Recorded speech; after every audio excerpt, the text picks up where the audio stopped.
Hey guys, how you doing? Coach Mitch here. So look today, 60.4% failure rate still for CBP and BP candidates. It's a heavy hitting number.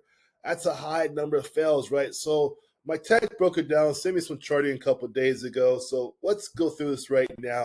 So the highest percentage of why people are failing because of a weak star structure. And you're thinking, well, star is not designed to be weak.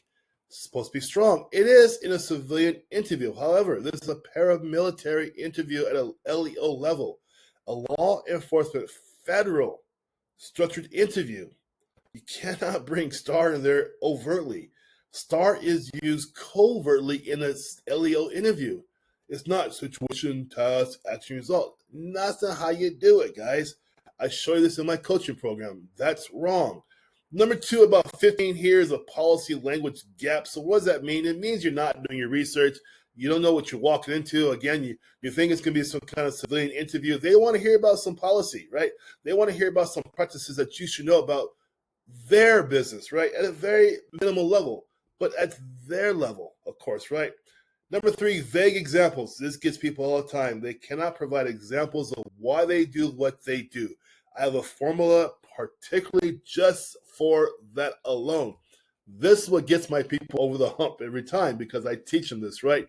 Weak command presence. This is a huge one. So you're in the interview, right? The Zoom, right? And you're looking fidgety and nervous. You're looking around. You can't keep your eyes straight. You're in the chair swinging back and forth. Maybe, possibly, could be. They don't want to hear that. Okay, they don't want to see that. Your presence should be commanding, right? I don't mean overt, like, but it should be commanding. I just coached a lady today, commanding presence right from the get go. She has that. You guys have to work on things like that. It's a Zoom interview. Understand that, okay? Number seven, defensive tone.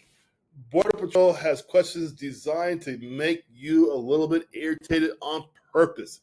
If you're not ready for that, you should not go in front of the interview panel because BP does this on purpose. Sometimes CBP will ask you a question to see how you do, okay? This takes practice. You're not going to get it on your own. You're not going to get it from your honey bunny. It's not going to work that way. You practice, of course, right? Last one is going to be, of course, background inconsistency. So what does that mean? You're not studying how to answer the questions properly, right? And you're inconsistent because they give you a question. You're trying to answer the question using parameters that were not part of the question, right? Meaning that they ask you a question, your answer can only be in the box of that question. You cannot add things in there because then that makes you inconsistent and makes you look silly and makes you get that big fail on your interview, okay? Now, if you guys are serious about this, you want to do some serious one-on-one coaching, link below, of course. I have helped thousands of people get through the process. I have a 90.4% success rate for my clients. Yes, 9 of every 10 of my clients pass because I know what I'm doing.